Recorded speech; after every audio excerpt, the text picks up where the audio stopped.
भाई साहब अनम्यूट करें अपने आप को, भाई साहब अनम्यूट करें, वीर सागर जी भाई साहब अनम्यूट करें। हाँ जी, अब आवाज आ रही है? हाँ जी भाई साहब अब आ रही है। चलिए चलिए, सॉरी। जी जी मित्रों, हमारा आज का विषय है जैन दर्शन की व्यावहारिकता। जैन दर्शन की 20-21 विशेषताओं को हमने कल जानने की कोशिश की थी, और तब ये भी जाना था कि जैन दर्शन एक निवृत्तिवादी दर्शन है, एक आध्यात्मिक दर्शन है। तो ये प्रश्न उठता है कि क्या वो हमें सामाजिक जीवन में, पारिवारिक जीवन में कुछ उपयोगी है? एक जिज्ञासा तो ये उत्पन्न होती है। दूसरा, कई बार हम ऐसा देखते हैं कि बहुत से लोग जैन दर्शन की तरह तरह से प्रशंसा करते हैं, लेकिन खूब प्रशंसा करने के बाद में अंत में लेकिन, किंतु, परंतु लगाकर ये साथ में जोड़ देते हैं कि कुछ भी हो, जैन दर्शन व्यावहारिक नहीं है, प्रैक्टिकल नहीं है, उसको जीवन में जिया नहीं जा सकता है, उसको उतारा नहीं जा सकता है। वो बहुत ऊंची ऊंची बातें करता है, उसकी बातें आदर्श की है, केवल आदर्श की है, व्यवहार की नहीं है, ऐसा उस पर आरोप लगाया जाता है। बहुत लोग इस तरह का आरोप लगाते हुए मुझे मिलते हैं, आपको भी अवश्य मिले होंगे, जो जैन दर्शन की तारीफ करते हुए भी उसे एक आदर्शवादी दर्शन ही मानकर रह जाते हैं, उसे एक व्यावहारिक दर्शन है ये नहीं समझ पाते हैं, ये आरोप लगता है। आप सब जानते हैं कि मैं यहाँ विश्वविद्यालय में दर्शन शास्त्र का अध्यापन करता हूँ, और मेरे साथ 20-22 दर्शन शास्त्री अन्य दर्शनों को भी पढ़ाते हैं। तो एक दफे हमारे यहाँ भारत सरकार से एक पत्र आया, और वो पत्र बार बार फिर रिमाइंड भी हमको कराया गया, और हमसे पूछा गया कि आप जो विषय पढ़ा रहे हैं उसकी जीवन में क्या उपयोगिता है, उसकी समाज में, राष्ट्र में क्या उपयोगिता है, वो सिद्ध कीजिए। और इसको आजकल बहुत तेजी से सब जगह इसका प्रचलन बढ़ता चला जा रहा है। इसको सभी संस्थाएं, बड़े बड़े लोग इस तरह से कह रहे हैं कि आप एप्लाइड फिलॉसफी की बात करो। एप्लाइड फिलॉसफी, एप्लाइड फिलॉसफी का मतलब है जो एप्लीकेबल हो। जैसे हम उनसे कहें कि हम आत्मा, परमात्मा, मोक्ष, इनका अनुसंधान करते हैं, चिंतन मनन करते हैं, तो कहते हैं ये सब बातें छोड़ो, लेकिन तुम तो ये बताओ, तुम पर इतना, तुम्हारे विभाग पर, तुम्हारे विषय पर इतना अधिक धन खर्च किया जाता है, आप ये समझाओ कि इसकी समाज में, राष्ट्र में क्या उपयोगिता है। ये वे लोग बार बार पूछते हैं, और तभी मेरे मन में ये प्रश्न बहुत गहराई से उठा, और मैंने इस विषय पर बहुत गहराई से चिंतन किया, कुछ लिखा, लिखने की कोशिश की। इस पर हमने एक आधा गोष्ठी भी की कि जैन दर्शन की व्यावहारिक उपयोगिता क्या है। जैन दर्शन के बारे में, किसी भी दर्शन के बारे में हम केवल ये कहें कि इससे अगला जन्म सुधरेगा हमारा, तो ये बात अब नई पीढ़ी भी आजकल सुनने तैयार नहीं है। आप किसी को कहें, ये इम्पोर्टेंट पॉइंट है कि आप किसी को कहें, बच्चों को कहें, नए बच्चों को कहें कि आप जैन दर्शन का पालन करो, बोले क्या होगा इससे? बोले इससे आपका अगला जन्म सुधरेगा। तो इस बात को ज्यादा महत्व तो नहीं मिलता। कई बार हमने देखा है, पहले बहुत लोगों को इस तरह धर्म में लगा दिया जाता था, ये कह करके कि अभी तुमको थोड़ा दुख होगा, अभी तुमको तकलीफ होगी, लेकिन इसका फल है ना अगले जन्म में बहुत अच्छा मिलेगा। तो तुम अगले जन्म की चिंता करो, इस जन्म की चिंता मत करो। बड़ी मुश्किल थी। पहले तो लोग इस बात को मान जाते थे और लग जाते थे, भैया नरक में नहीं जाना पड़ेगा, स्वर्ग में जाएंगे, अभी दुख उठा लो थोड़ा बहुत तो ठीक है। लेकिन आज का व्यक्ति, आज का वैज्ञानिक चिंतक इस बात पर अधिक विश्वास नहीं करता कि अगले जन्म के लिए इस जन्म में कष्ट भोगा जाए। और वो ये प्रश्न उठाता है कि आप अगले जन्म की बातें मेरे से मत करो, आप तो मुझे इस जन्म को सुखमय करने की विद्या हो आपके पास तो मुझे बता दो। आप ये मत बताओ कि ये पढ़ूंगा तो मुझे मोक्ष मिलेगा, ये पढ़ूंगा तो नरक मिलेगा, ये पढ़ूंगा तो स्वर्ग मिलेगा। आप छोड़ो वो बातें, लेकिन आप तो ये बताओ कि मुझे सुख कैसे मिलेगा। और यही एक महत्वपूर्ण प्रश्न है। और इसी को जैनाचार्यों ने एक दूसरे शब्दों में बहुत अच्छे से कहा कि तुम्हारी बात एकदम ठीक है।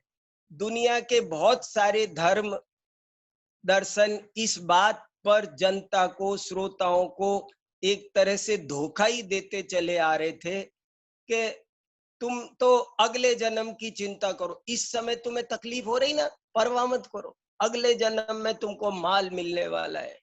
बहुत सारे लोग अपने को, जिन्होंने धर्म के रास्ते पर लगा रखा है, वे यदि अपना हृदय टटोल कर देखें तो उनको पता चलेगा कि वे परलोक की आशा में अगला जन्म कर में अपने इस जीवन के बड़े बड़े दुखों को सहे जा रहे हैं, अपने जीवन में दुख पा रहे हैं।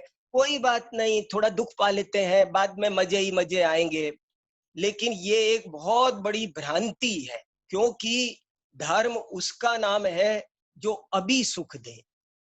जो बाद में सुख दे उसका नाम धर्म नहीं है।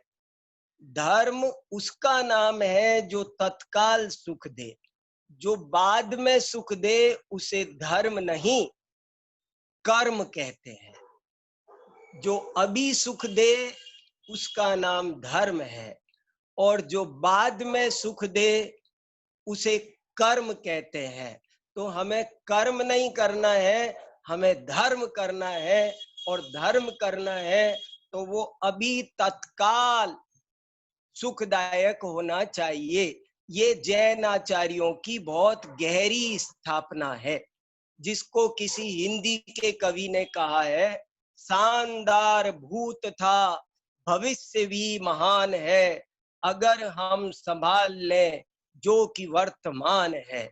जैन कवि भी कुछ इसी तरह कहते हैं कि यदि आप अपना वर्तमान सुधारेंगे तो निश्चित रूप से आपका भविष्य भी सुधर जाएगा।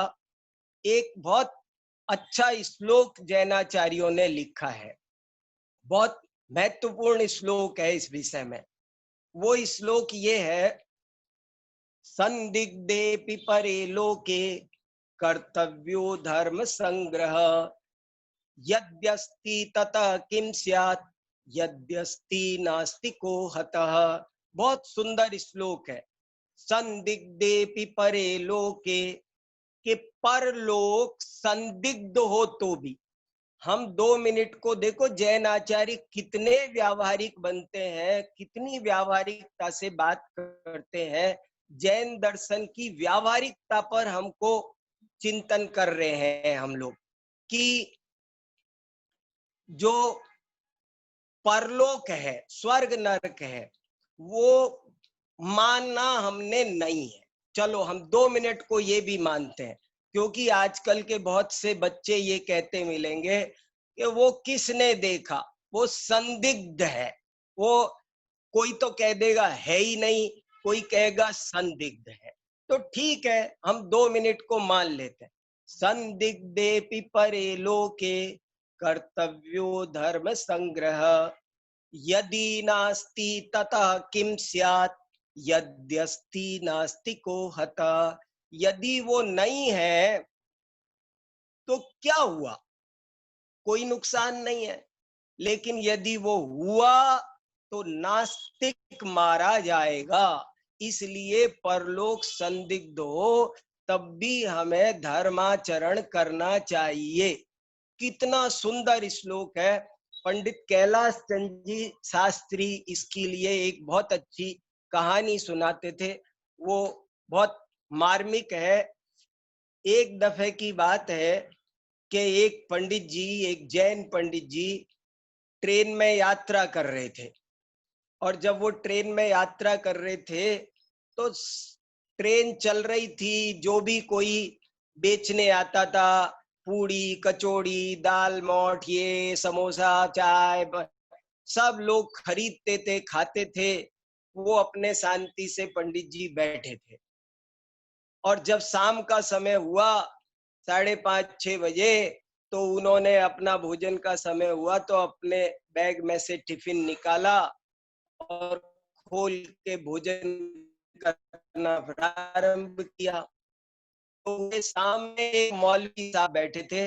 उन मौलवी साहब ने कहा, अच्छा तो ये बात जैन है।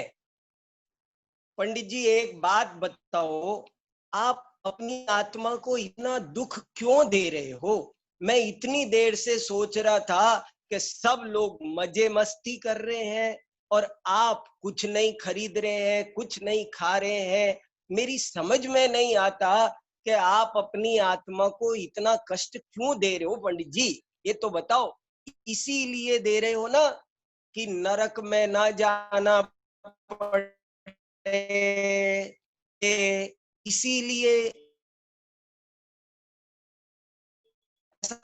बात हो पंडित जी। किसने देखे स्वर्ग नरक, क्यों इतना दुख अपनी आत्मा को दे रहा है? सब मस्त है, सब मजे कर रहे हैं, आप भी मजे। तब पंडित जी ने जो उत्तर दिया वो बहुत ही ध्यान से सुनने लायक है। पंडित जी ने उत्तर दिया कि देखो मौलवी साहब, पहली बात तो आपने जो ये कही कि मैं अपनी आत्मा को बहुत कष्ट दे रहा हूं, सो ये बात आपकी बिल्कुल गलत है। आप इस शब्द को वापस लो। कष्ट मैं अपनी आत्मा को नहीं दे रहा, मैं तो बड़े आराम से शांति से एकदम निराकुल मस्त बैठा हुआ हूँ। मुझे क्या कष्ट हो रहा है? कष्ट तो आपको हो रहा था। बार बार बार बार उछल आया कि नहीं, वो खाने वाला आया कि नहीं, चाय वाला आया कि नहीं, पता नहीं मिलेगा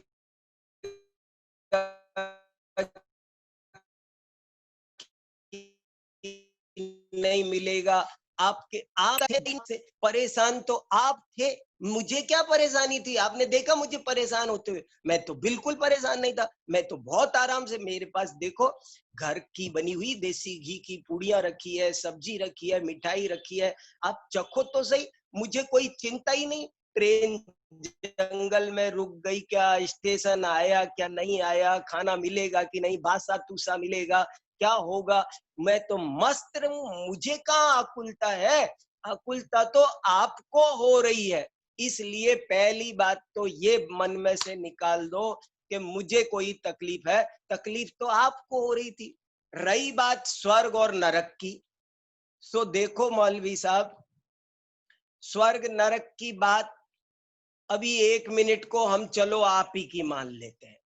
हालांकि आपने भी देखे हैं और हमने भी देखे हैं, लेकिन ना अभी फिलहाल उस बात पे हम बहस कर सकते हैं, ना तो आप मुझे सिद्ध करके बता सकते हो कि नहीं है, और न मैं आपको सिद्ध करके बता सकता हूं कि है। इसलिए उस बात को छोड़ते हैं और अपन मान लेते हैं 2 मिनट को, आपके साथ हो जाता हूं मैं खड़ा कि मान लिया स्वर्ग नरक नहीं। तो ये बताओ कि नहीं है तो नहीं है, मेरे बाप का क्या बिगड़ने वाला है? मैं तो बहुत शानदार जीवन जी के जा रहा हूँ, बढ़िया शुद्ध सात्विक भोजन कर रहा हूँ, स्वास्थ्यवर्धक। और आप तो सारा जीवन जैसा तैसा गंदा संदा खाकर अपना पैसा बर्बाद कर रहे, अपना स्वास्थ्य बर्बाद कर रहे, अपना मन परेशान कर रहे, सब तरह से दुख उठा रहे। और देखो सिद्ध तो अपन कर नहीं सकते ना, तो अब ये समझो कि नहीं हुए तो हमारा तो कुछ नुकसान होने वाला नहीं है। लेकिन सुनो, यदि कदाचित हुए तो आपका क्या होगा ये सोच लो। हमारे तो दोनों हाथों में लड्डू है, यदि हुए तो भी हम फायदे में रहने वाले हैं, और यदि नहीं हुए तो भी हम फायदे में रहने वाले हैं। इसलिए ये परलोक सुधारने की चिंता की छोड़ो, आप इसलोक सुधारने की बात करो। तब भी जैन दर्शन, जैन आचार बहुत ही व्यावहारिक है, जीवन को सुखदायक बनाने वाला है। ये हमारा आज का विषय है। जैन आचार्यों ने इस विषय पर क्या क्या किस किस तरीके से चिंतन किया है और लोगों ने क्या आरोप लगाया है, वो सब जैन दर्शन के अनुयायियों को एक दफे उस पर गहराई से चिंतन करना चाहिए। जैन दर्शन आप ऐसा समझो जैसे कोई आपकी अदालत में जैन दर्शन को खड़ा कर दिया गया हो और जैन दर्शन पर यह आरोप लगाया गया है कि जैन दर्शन वैसे तो बहुत अच्छा है, आपकी सारी बातें सुन ली, आप अहिंसा की ऊंची ऊंची बातें करते हो, सूक्ष्म अहिंसा की बातें करते हो, बहुत अच्छी हैं, लेकिन आरोप लगाया जाता है कि आप केवल हो, आपके आप केवल आत्मा आत्मा की मोक्ष की बातें करते हो। आपके आपकी बातें, पहली बात तो वे व्यावहारिक नहीं है, दूसरी बात उनकी विश्व शांति में, समाज शांति में, समाज राष्ट्र विश्व को शांति प्रदान करने में इनके लिए कोई योगदान जैन धर्म दर्शन करता है। ये मानो जैन दर्शन एक है और उसी आपके लिए जैन आचार्यों ने देता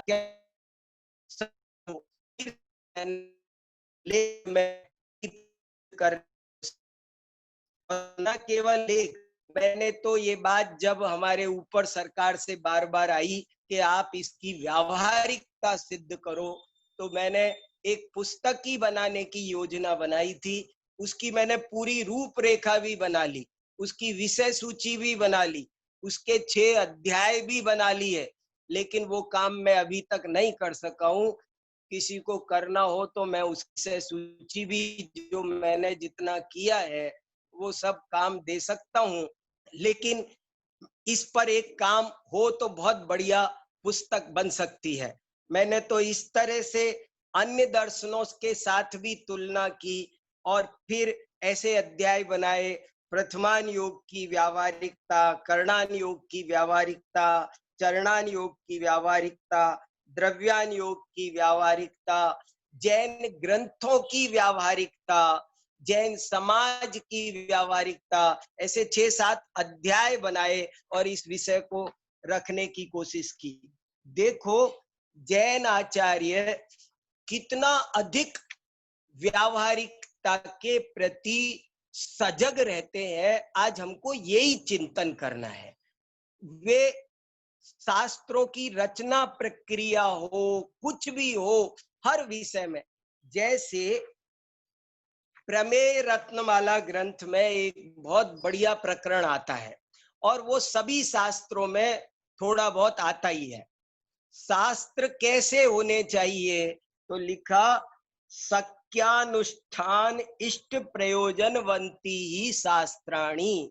शास्त्रों को ऐसा होना चाहिए कि उनका उनका प्रयोजन, उनका अनुष्ठान सत्य हो, असत्य नहीं होना चाहिए। आप कितनी भी अच्छी बात बताओ, लेकिन वो असत्यानुष्ठान नहीं होना चाहिए, नहीं तो आपका उपदेश निरर्थक है, आपका उपदेश व्यर्थ है।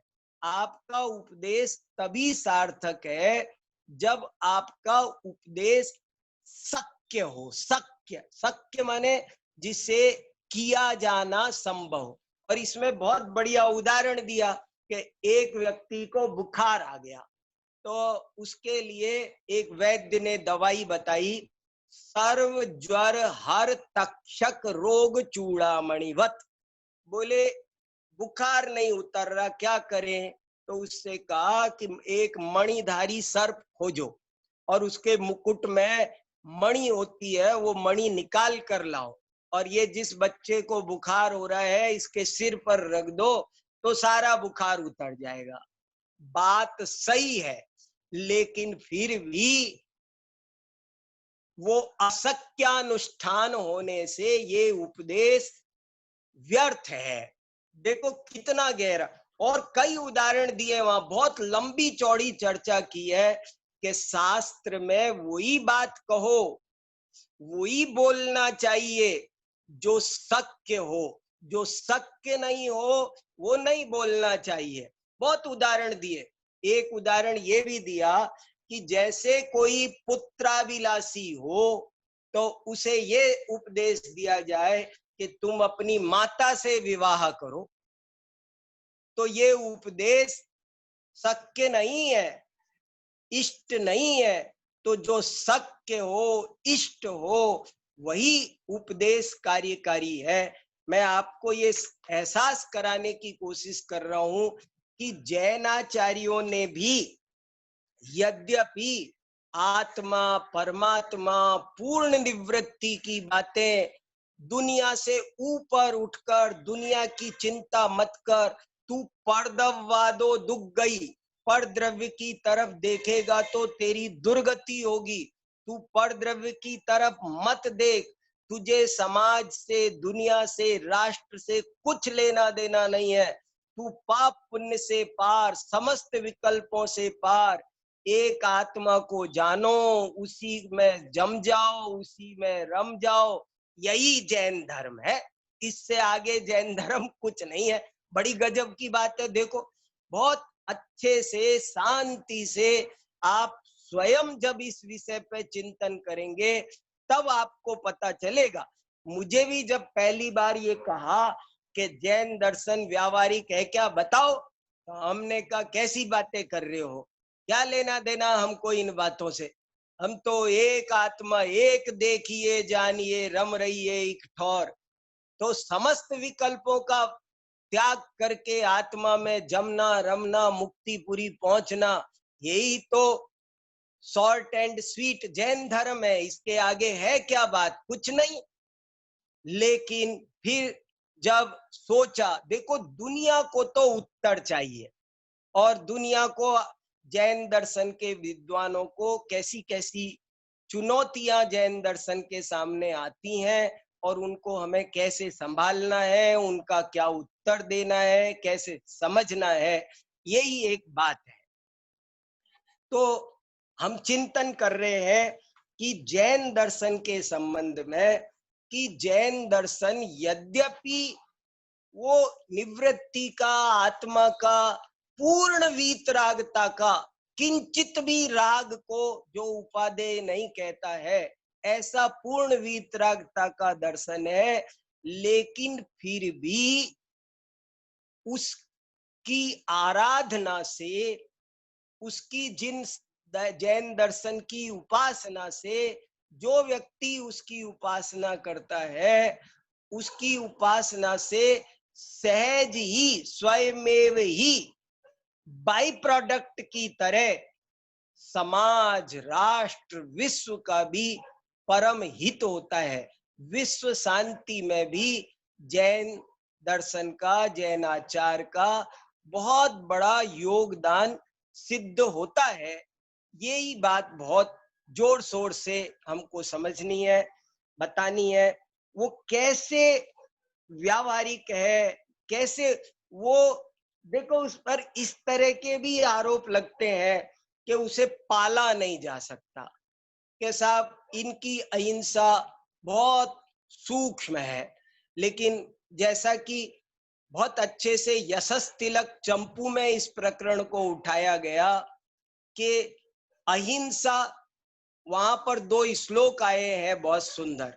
जले जंतु थले जंतु आकाशे जंतुरेव च जंतुमाला कुले लोके कथम भिक्षुरहिंसकः।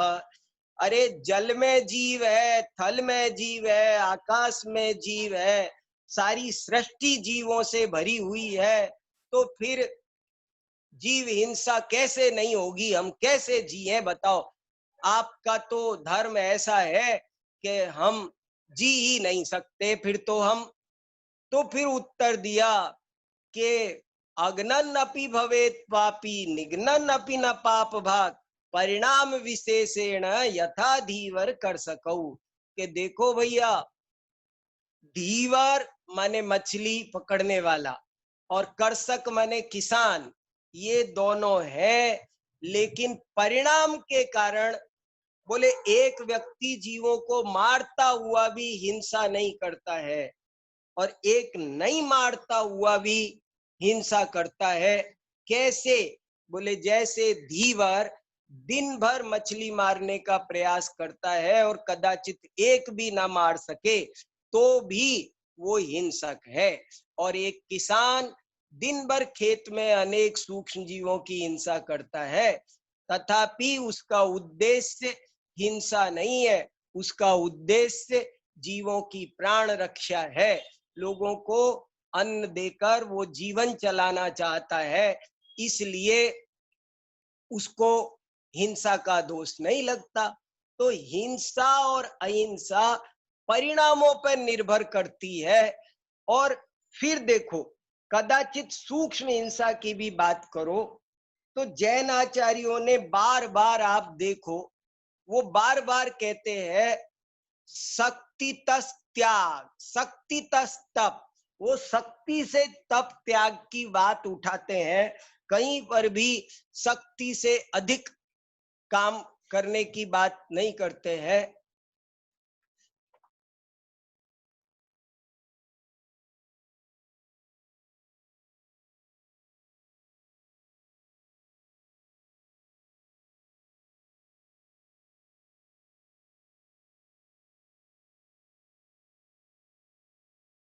Hello hello. तो जैन आचार्य बार बार शक्ति तस तप, शक्ति तस त्याग की बात करते हैं। इससे सिद्ध होता है कि उनका उपदेश बहुत व्यावहारिक है। फिर देखो, आप कितनी गजब की बात है कि वे अणुव्रत बोलते हैं। इससे बड़ा शब्द और क्या होगा? अणुव्रत। अणुव्रत माने इससे छोटा, और इससे छोटा शब्द क्या होगा? अणुव्रत धारण करो तुम। जैन आचार्यों ने बार बार शक्ति तस त्याग, शक्ति तस तपस्वी, अणुव्रत पालने की बात क्यों कही? वो कहते पीयूषम नई निश्शेषम पिबन्नेव सुखायते। अमृत एक घड़ा भर के पीने की जरूरत नहीं है, एक चम्मच भी पियो तो उससे अमृतत्व की प्राप्ति हो जाती है। इसलिए जैन आचार्यों ने बहुत ही व्यावहारिकता का ध्यान रखा है। आप देखो, खदिर सार भील की कहानी, ऐसी अनेक कहानी प्रथमान योग में भरी पड़ी है। एक खदिर सार नाम का भील था, उसको एक मुनिराज ने क्या उपदेश दिया? ये उपदेश दिया कि तुम कौवे के मांस का त्याग करो। और वो एक कौवे के मांस का त्याग मात्र करने, कितना छोटा सा उपदेश दिया। ये पंक्ति ध्यान रखने लायक है कि जैन आचार्य कहते हैं कि व्रतों में अल्पता चल सकती है। आपसे कभी भी नहीं कहा कि आप शक्ति से ज्यादा करो, आप शक्ति अनुसार ही करो, लेकिन जितना नियम लिया है उस पर दृढ़ता रहो, उसे दृढ़ता से पालना जरूरी है। शिथिलता, व्रतों में अल्पता चल सकती है, पर शिथिलता नहीं चल सकती। इसलिए ये बात बहुत जरूरी है। कौवे का मांस छोड़ा पर उस व्रत पर वो दृढ़ रहा तो आगे चलकर वो राजा श्रेणिक बना और आगे चलकर तीर्थंकर बनेगा। ये बहुत बड़ी विशेष बात है। मुझे तो ये गाथा जो बार बार कही है, अनेक ग्रंथों में आई है। जम सक्कदि तम किज्जदि जम चण सक्कदि तहेव सद्धेणम सद्धेमाणो जीवो पावदि अजरामरम ठाणम। बार बार ये गाथा आई है कि जो शक्य हो वो करो और जो शक्य नहीं हो उसकी केवल श्रद्धा करो। देखो, श्रद्धा मात्र से व्यक्ति धर्मात्मा बन जाता है। कैसे? आप रात्रि भोजन नहीं छोड़ सकते तो जैनाचार्यों ने आपसे जबरदस्ती नहीं की, आप मत छोड़ो। आप जितना कोई कहे मैं रात 10 बजे बाद का छोड़ता हूं तो वो करो, 8 बजे बाद का छोड़ता हूं तो वो करो। आप जितना करो, लेकिन आप श्रद्धा सही करो। आप ऐसा नहीं हो सकता कि आप देखो, एक व्यक्ति ऐसा है कि जो रात में भोजन नहीं करता और कहता है कि वैसे जमाना बदल गया है, कर सकते हैं, छोड़ने में कोई दम नहीं है। और एक व्यक्ति ऐसा है जो रात्रि में भोजन करता है पर श्रद्धा ऐसी रखता है कि करना नहीं चाहिए, करना गलत है, मेरी मजबूरी है जो मैं करता हूं। तो बताओ कौन सा धर्मात्मा है? जैन आचार्य कहते हैं वो जो कर रहा है पर जिसकी श्रद्धा सही है वो धर्मात्मा है। तो जैन आचार्यों ने तो सबसे पहले श्रद्धा ठीक करो, बस इतने से ही आप धर्मात्मा बनोगे। आपकी शक्ति हो तो व्रत पालन करो, नहीं तो मत करो। कौन किसने कहा? इस तरह बार बार देखो कितनी बड़ी बड़ी बात है। जैन आचार्यों ने कहा अनर्थ दंड व्रत, व्रत भी दिए तो कैसे कैसे व्रत दिए? अनर्थ दंड व्रत। अनर्थ दंड व्रत का मतलब क्या? कि आप नहाना है नहाओ आराम से, किसने मना किया? 2 बाल्टी 3 बाल्टी खूब नहाओ, लेकिन नहाने के बाद जब नहा लिए अच्छे से तब तो नल बंद कर दो, तब भी चलाते छोड़ दिया, ऐसा तो मत करो। ये अनर्थ दंड व्रत। आत्मानुशासन में एक श्लोक लिखा है कि हे भाई, तू धर्म के लिए कुछ मत कर, हम तेरे से कुछ नहीं कह रहे कि तुझे ये करना है, दान करना है, पूजा करनी है, दान कर, कुछ कर। हम तो तुझसे ये कह रहे हैं कि बस पाप मत कर, बस तू बहुत बड़ा धर्मात्मा, केवल पाप छोड़ दे, यही धर्मात्मा है। तो इस तरह कितनी सरलता से, कितनी व्यावहारिकता से जैन आचार्यों की शास्त्र रचना है, जैन आचार्यों की उपदेश की शैली है। अंतराय, ये देखो कितनी बढ़िया कंसेप्ट है अंतराय की। अंतराय कहता है आप कुछ मत करो, आप सिर्फ दूसरे को विघ्न मत करो, बस यही धर्म। तो ऐसी बहुत सारी बातें बार बार शास्त्रों में आई है और वो ये सिद्ध करती है कि जैन दर्शन बहुत ही व्यावहारिक है। कितनी सारी बातें व्रतों से इससे सिद्ध होती है। आप देखो, जब कोई व्यक्ति जैन आचार का, जैन धर्म का पालन करता है तो परोक्ष रूप से, देखो सीधा सीधा तो जब कभी कोई जैन साधक अपने धर्म के मार्ग पर लगता है तो सीधा सीधा कुछ योगदान और कार्यों में, लौकिक कार्यों में भले नहीं करता हो, लेकिन जैसे हम खेती करते हैं, अन्न उत्पादन करते हैं तो घास फूस भी बहुत उत्पन्न हो जाता है। इसी तरह जब जैन साधक जैन आचार का पालन करते हैं तो उससे सहज ही नाना प्रकार के विश्व शांति के, समाज शांति के, पर्यावरण शांति के जैन साधकों का बहुत बड़ा योगदान सहज ही हो जाता है। आर्थिक समृद्धि में उनकी चर्या से, इससे उनकी भाषा संबंधी नीति की हमने चर्चा की, तो ये उसका जो सुख शांतिमय जीवन है उसके कारण वो सहज ही बहुत व्यावहारिक बन जाता है। वो अल्पारंभ परिग्रह में विश्वास करता है। जैनों का जीवन अपराधों में लिप्त नहीं होता है। तो देश की बहुत सारे कम संसाधनों का प्रयोग करते हैं। तो जो प्राकृतिक संसाधन उपलब्ध है उनका भी कम से कम उपयोग करते हैं। तो ये प्रकारांतर से देश को, राष्ट्र को, पर्यावरण को उनका योगदान पहुंचता है। जैसे समझ लो वो रात्रि भोजन नहीं करता, शुद्ध जल पीता है, छान के पीता है, तो वो बीमार कम पड़ेगा ना। और बीमार कम पड़ेगा तो देश की आर्थिक व्यवस्था में परोक्ष रूप से योगदान हो जाएगा। अपराध नहीं करेगा तो देश में जितना भी जो न्याय व्यवस्था के लिए खर्चा हो रहा है वो उस खर्चे से भी वो देश को बचाएगा।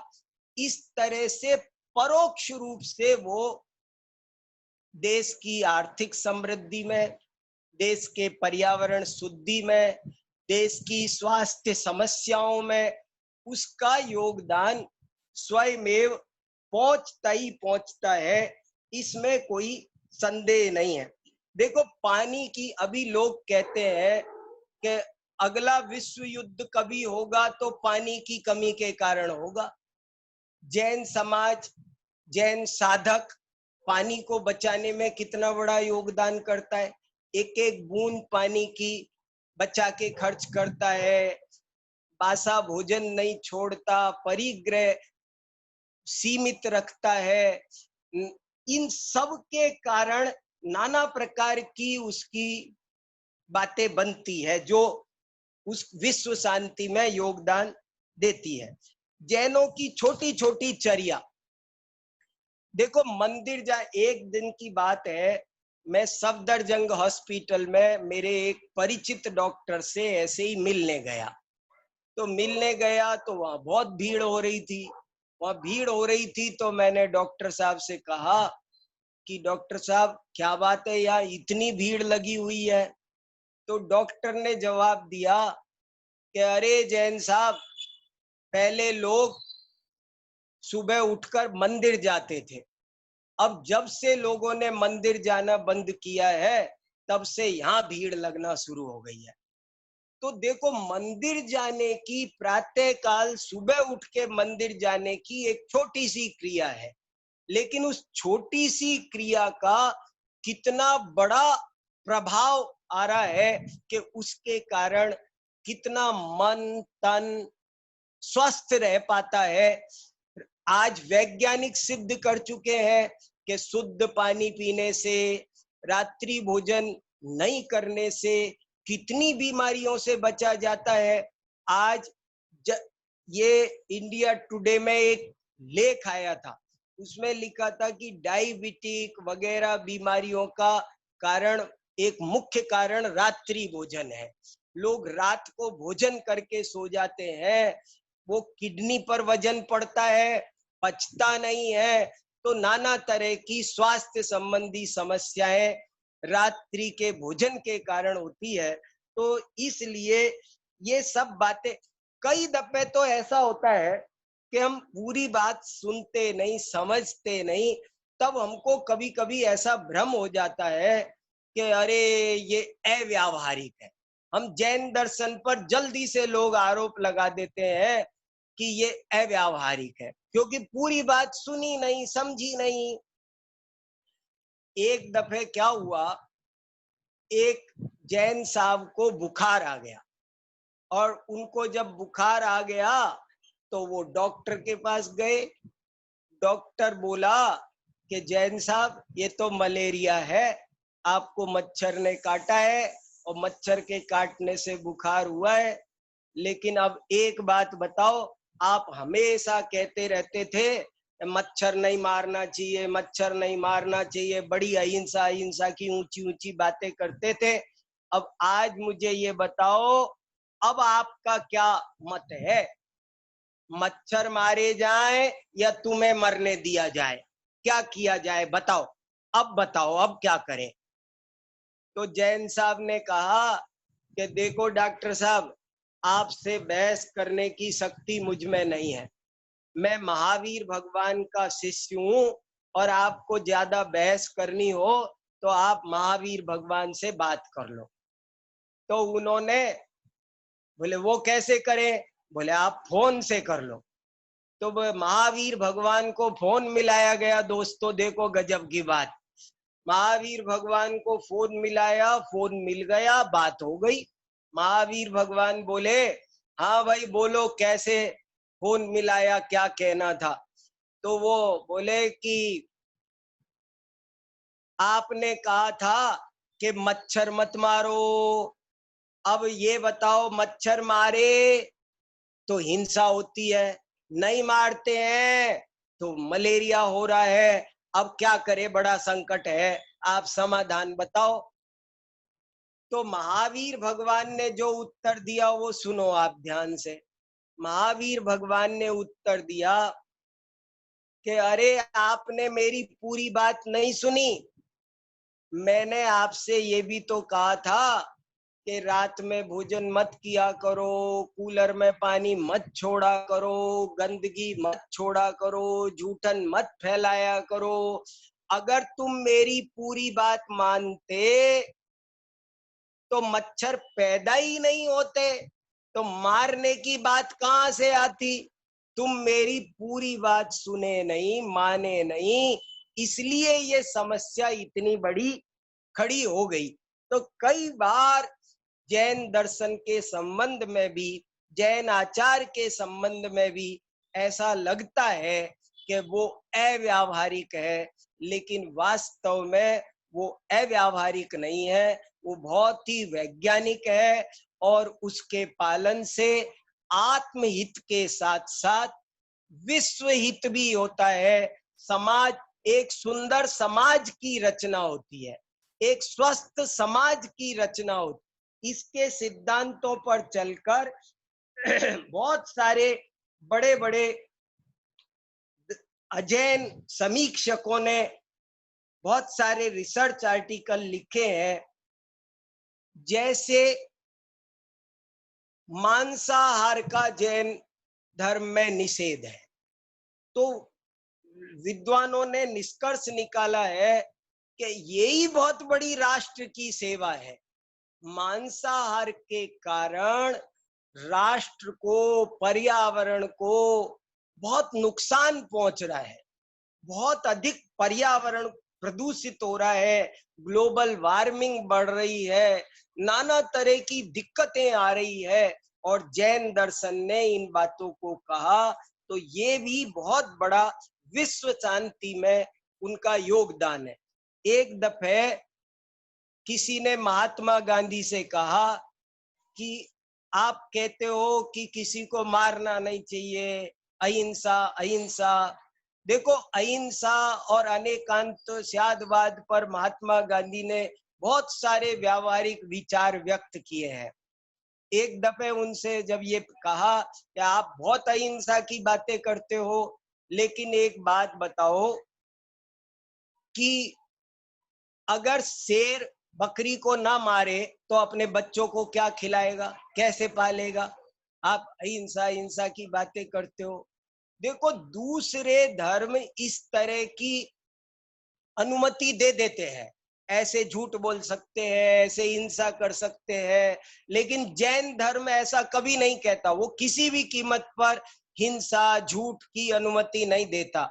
इसलिए जैन धर्म पर ये प्रश्न लगता है कि क्या वो व्यावहारिक है फिर?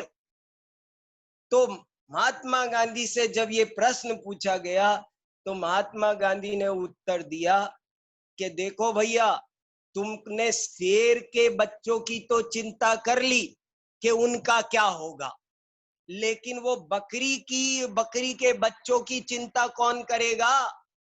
तुमने उनकी चिंता क्यों नहीं करी? तो तुम अधूरी बात सोचते हो। और जैन धर्म की एक खास बात ये है कि वो सबका हित सोचता है। आप कहते हैं कि हमको हमको झूठ नहीं बोलने दे रहा, हमको चोरी नहीं करने दे रहा, तो ये हमारा हित नहीं कर रहा, लेकिन वो सबका हित सोच रहा है। इसलिए कभी कभी ऐसा हमको गलतफहमी हो जाती है कि वो व्यावहारिक नहीं होगा। लेकिन जैन दर्शन के देखो, सत्य व्रत के पालन से समाज में कितनी शांति हो सकती है। सारी अशांति झूठ के कारण होती है। अविश्वास का वातावरण झूठ के कारण फैलता है। जब कोई व्यक्ति झूठ नहीं बोलेगा तो देश में राम राज्य आएगा। झूठ चोरी छोड़ दे हर व्यक्ति तो राम राज्य की व्यवस्था होगी। पहले थोड़े दिन पहले तक ये बात, अंग्रेजों के शासन काल तक ये बात बहुत प्रसिद्ध थी कि जैन लोग झूठ नहीं बोलते हैं, और जैन लोग झूठ नहीं बोलते हैं तो कोर्ट में भी फैसला दे दिया जाता था उनके कहने मात्र से। तो इस तरह झूठ सत्य व्रत के पालन से, चौर्य व्रत के पालन से, ब्रह्मचर्य व्रत के पालन से कितनी शांति है। सील सदा दृढ़ जो नर पाले, सो औरन की आपद टाले। तो ये सील व्रत दूसरों के लिए भी हितकारी। ध्यानत राय जी ने लिखा, कितनी सारी बीमारियां, एड्स आदि फैल रही, उनके कारण देश को कितना नुकसान उठाना पड़ता है, उस सब के कारण बच जाएगा। परिग्रह का जो भंडारण देश की कितनी बड़ी समस्या है, उससे बच जाएंगे। तो आचार्यों ने, जैन आचार्यों ने कहा, हिंसादिषु इहा मुत्रा पाया वद्य दर्शनम। हिंसादि दोनों लोकों में दुखदाई है और अहिंसादि दोनों लोकों को मंगल बनाने वाले हैं, दोनों लोकों को सुख देने वाले हैं। इसलिए लोकाचार पर देखो, गोमट सार में जैन आचार्य लोक विरुद्ध आचरण करने को कितना मना करते हैं। गोमट सार में एक बहुत अच्छा लिखा टीका में, यद्यपि विमलो योगी छिद्रान पश्यति मेदिनी, ततो लौकिकाचारम मनसापि न लंघयेत। यद्यपि योगी विमल है, लेकिन पब्लिक तो पब्लिक है। लोग इसलिए कभी मन से भी लोकाचार का उल्लंघन मत करो। कितना लोकबाधित हेत्वाभास माना, लेकिन इसका अर्थ नहीं है कि उन्होंने लोक मूढ़ता का कठोर निषेध भी किया। जैन आचार्यों का चिंतन बहुत जबरदस्त है। वे साफ साफ कहते हैं, सर्वे वै जैनानाम प्रमाणम लौकिको विधि। लेकिन दूसरी लाइन ये भी कह देते हैं, यत्र सम्यक तो हानिर्न न चापी व्रत दूषणम। इस तरह बहुत संतुलन बना करके उन्होंने ऐसी ऐसी बातें कही है कि जिनके कारण निश्चय व्यवहार की जो व्यवस्था है उससे भी सिद्ध होता है कि जैन दर्शन एक बड़ा ही व्यावहारिक दर्शन है। आचार्यों ने साफ साफ कहा, जय जिणमयम पवज्य ता मां व्यवहार निश्चये मुयः, एकेण बिना छिज्जई तित्थम अन्येण पुण्य तच्चम। कि देखो, एक को छोड़ोगे तो तीर्थ चला जाएगा और एक को छोड़ोगे तो तत्व चला जाएगा। तो दोनों को संभाल कर संतुलित ढंग से उन्होंने जो व्यवस्था बनाई है वो जैन दर्शन को बहुत ही व्यावहारिक सिद्ध करती है।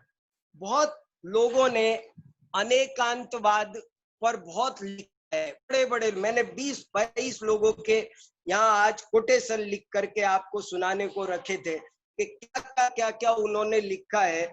देखो, एक विद्वान लिखते हैं कि दुनिया में दो तरह के विकलांग होते हैं, एक शारीरिक विकलांग और एक मानसिक विकलांग। और जो अनेकांतवादी होता है वो सर्वांग होता है, और जो एकांतवादी होता है वो मानसिक विकलांग होता है। और मानसिक विकलांग व्यक्ति शारीरिक विकलांग से भी अधिक खतरनाक होता है। इतना महत्वपूर्ण सेंटेंस है।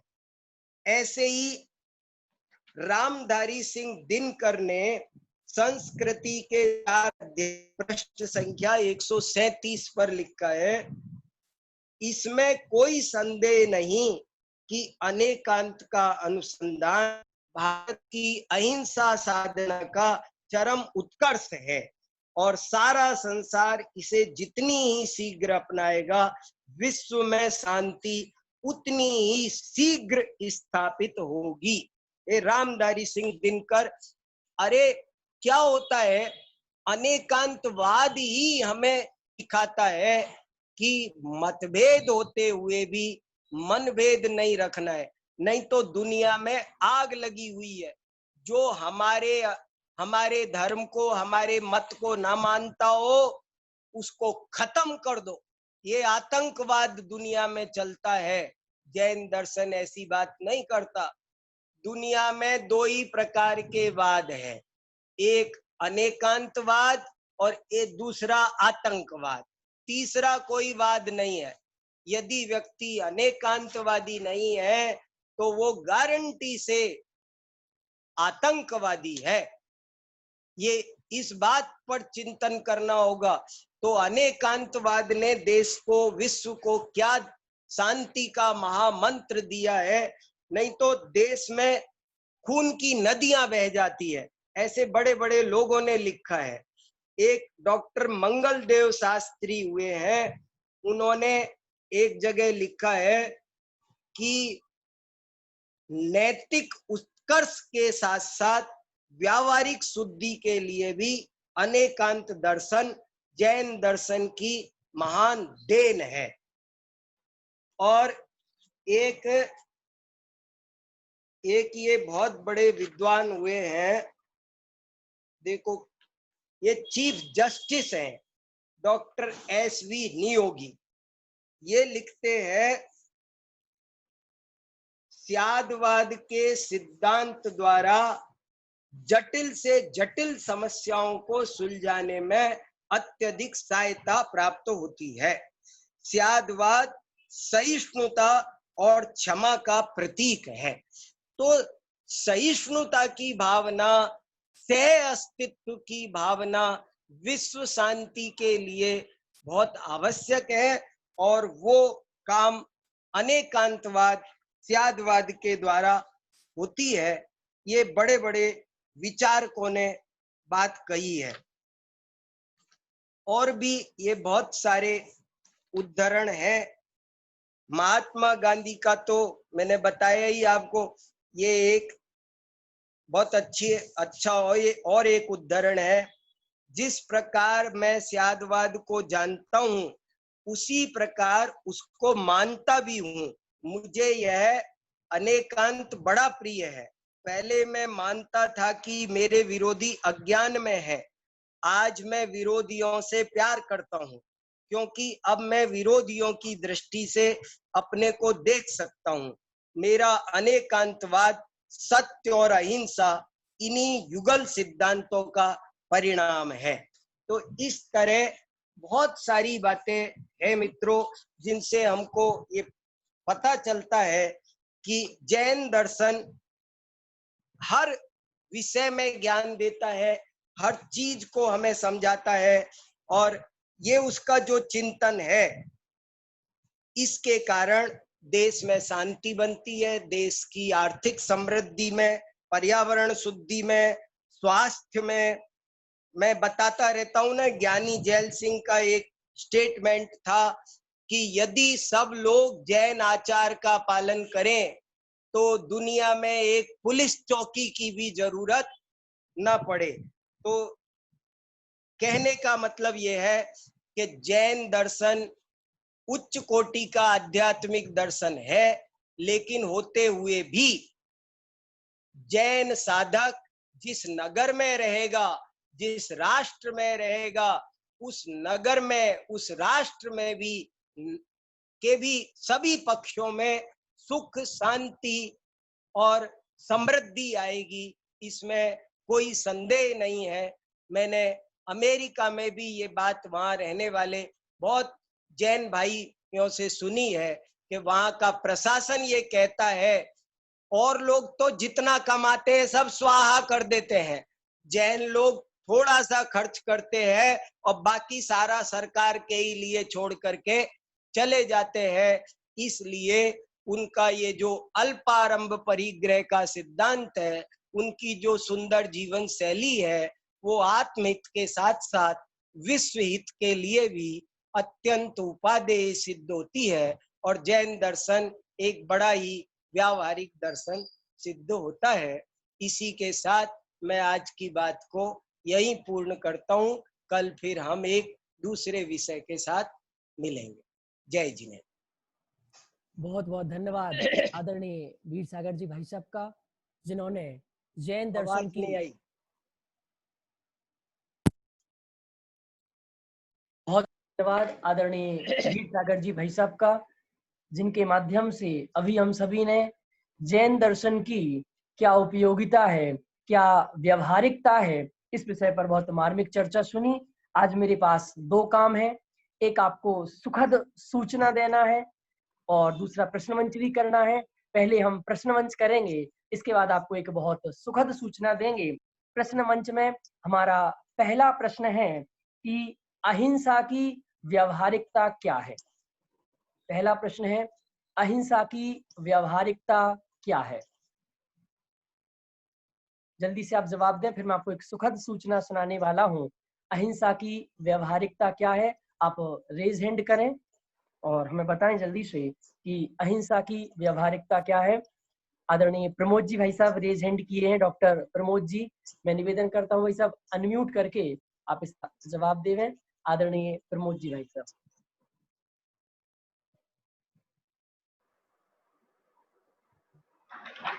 मैंने प्रश्न का उत्तर देने के लिए रेज हैंड नहीं किया था, मैंने प्रश्न पूछने के लिए रेज हैंड किया था। अच्छा। हाँ, फिर भी जो प्रश्न का उत्तर मेरे विचार से जो गांधी जी का स्टेटमेंट भाई साहब ने दिया कि अगर जो है शेर के बच्चे अगर हिंसा नहीं करें, बकरी को नहीं मारेंगे, शेर बकरी को नहीं मारेगा तो शेर अपने बच्चों को क्या खिलाएगा। तो दूसरे पक्ष को भी सोचना चाहिए कि बकरी के बच्चों को अगर मारा जाएगा तो बकरी कैसे खुश रहेगी। इसलिए दोनों पक्षों को अगर विचार करें तो यह अहिंसा की व्यावहारिकता है। और साथ ही मैं अपना प्रश्न भी पूछ लूं कि जो भाई साहब ने कहा संदिग्धे भी परे लोके कर्तव्यो धर्म संग्रह, ये श्लोक कहाँ का है, किनाचारी का है, अगर ये ज्ञात हो जाए तो अच्छा रहेगा। धन्यवाद। मैं आपको लेख भेज रहा हूँ पूरा का पूरा, तो सभी संदर्भों का मैं लेख भेज रहा हूँ। उस लेख में सभी श्लोकों का जितने कोटेशन सुनाए हैं 10-12 पेज का लेख है, और उस लेख में सब अंत में 22 फुटनोट लगे हुए हैं, तो वो फुटनोट भी आपको मिलेंगे। हाँ, भाई साहब ने कह ही दिया अपने माध्यम से कि मैं लिंक भेज रहा हूँ। हमारे पास भी कितने सारे मैसेज आ रहे हैं, फोन आ रहे हैं, और हमको स्वयं को, मुझे खुद वो लेख पढ़ने की बहुत अधिक जिज्ञासा है, पर वो एक पूरे लेख एक जगह व्यवस्थित होके बहुत सुंदर तरीके से प्रकाशित हो, इसके लिए बीड़ा उठाया है सर्वोदय अहिंसा ट्रस्ट ने। ये आपके लिए आज के लिए बहुत बड़ी सुखद सूचना है, खुशखबरी है कि सर्वोदय अहिंसा ने ये बहुत बड़ा बीड़ा उठाया है, और वो आदरणीय भाई साहब के समस्त लेखों का संकलन करके उन्हें एक पुस्तक के रूप में बहुत सुंदर तरीके से प्रकाशित करेंगे। तो ये सर्वोदय अहिंसा काम करने वाला है, बहुत जल्दी वो किताब हम पब्लिश करेंगे। आपको हाथ में मिले या ना मिले, फिजिकल मिले या ना मिले, पर पीडीएफ उसकी जल्दी अवेलेबल कराएंगे। और अगर आप इसमें अपना कोई भी योगदान देना चाहते हैं तो मेरे से या संजय जी से संपर्क करें, हम उसका जल्दी प्रकाशन करेंगे। दूसरा मेरा प्रश्न है, जैन धर्म विश्व हित, राष्ट्र हित और समाज हित में जैन दर्शन से, जैन धर्म से विश्व हित, राष्ट्र हित और समाज हित कैसे होता है। आपको प्रश्न है कि जैन दर्शन के द्वारा विश्व हित, राष्ट्र हित और समाज हित कैसे होता है, इसका जवाब आपको देना है। जल्दी से शीघ्रता से आप रेज हैंड करें।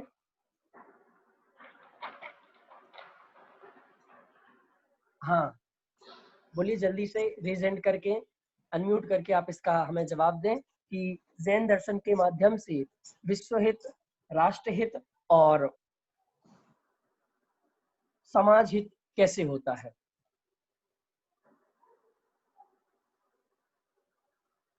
आप जल्दी से रेज हैंड करें। हाँ ज्योति जी मोदी बोलिए, बहुत सुंदर, अपने आप को अनम्यूट करके बोलिए।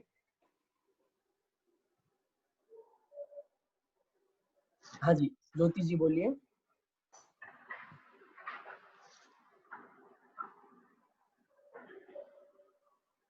हाँ जी आपकी आवाज नहीं आ रही है, अनम्यूट करें अपने आप को।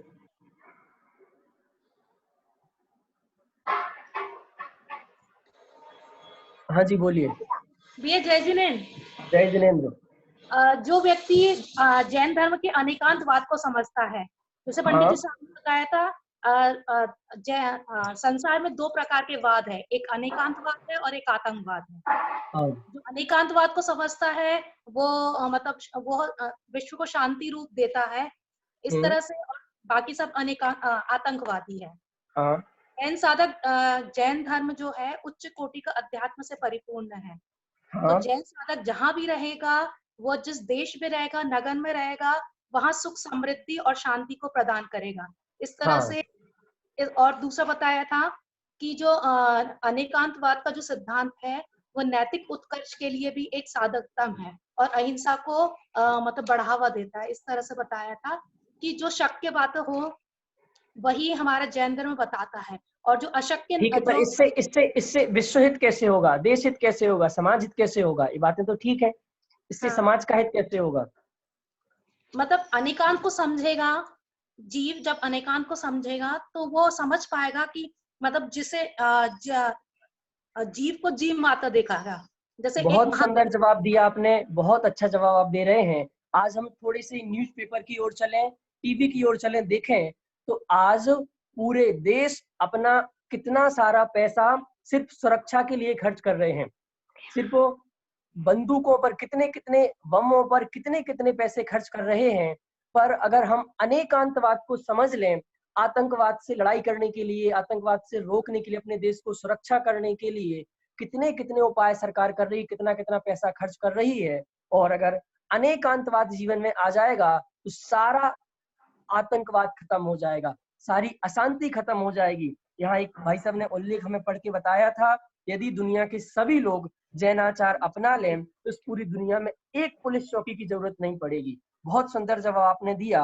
अब मेरा अगला प्रश्न है, एक बहुत अच्छी बात, अनेकांतवादी कैसा होता है? इस प्रश्न का जवाब कमेंट करके दे सकते हैं, एक शब्द में इसका जवाब देना है, वन वर्ड, एक शब्द में इसका जवाब देना है, कमेंट करके जवाब दें। अनेकांतवादी कैसा होता है? शारीरिक, मैं ऑप्शन दे देता हूं, शारीरिक विकलांग, मानसिक विकलांग या सर्वांग। अनेकांतवादी जल्दी से कमेंट करके बताएं, कौन कमेंट करके बताए? बहुत सुंदर, संकेत जी शास्त्री ने इसका, बहुत सारे लोगों ने जवाब दे दिया। जो अनेकांतवादी होता है वो सर्वांग होता है। इसके अलावा बाकी के जो एकांतवादी हैं वो मानसिक विकलांग हैं। और भाई साहब ने एक बात और अच्छी कही थी कि शारीरिक विकलांगता एक बार चलेगी, एक बार आप शरीर की विकलांगता होने पर भी आप लाइफ में कुछ कर सकते हैं, पर अगर मानसिक विकलांगता आपके जीवन में है तो आप लाइफ में कुछ नहीं कर सकते हैं, कभी भी सुख शांति प्राप्त नहीं कर सकते हैं। इसके बाद हमारा जो अपरिग्रहवाद का सिद्धांत है, इसकी बहुत तारीफ है पूरी दुनिया में, इसको अपना कर ही इसके लिए मुझे एक बहुत अच्छी पंक्ति याद आ रही है। भाई साहब, हमारी जरूरत कम है इसलिए हमारे वजूद में दम है। हमारे जैनियों की जरूरत कम है, हमारा व्यर्थ का कोई खर्चा नहीं है, व्यर्थ की हमें हमारे आडंबर नहीं है, व्यर्थ का हमारा सेवन नहीं है, व्यर्थ का क्रियाकांड नहीं है, खाने में, पीने में, उठने में, दिखावटी में। बहुत सुंदर। एक अंतिम प्रश्न अब मैं आप सभी से ले रहा हूं, जल्दी से, जैन धर्म सबका हितैषी कैसा है, कैसे है? जैन धर्म सबका हितैषी कैसा है? हमें तो लगता है जैन धर्म सिर्फ जैनियों का हितैषी है, जैनों का हित करने वाला है, या मनुष्यों का हित करने वाला है, इंसानों का हित करने वाला है, सबका, मतलब दुनिया में जो कुछ भी है तो सबका हितैषी जैन दर्शन कैसे है? हाँ, 2 लोगों ने रेज हैंड किए हैं। हाँ, मीनाक्षी जी बोल रही हैं। हाँ, अनम्यूट करें अपने आप को। मीनाक्षी जी बोलिए।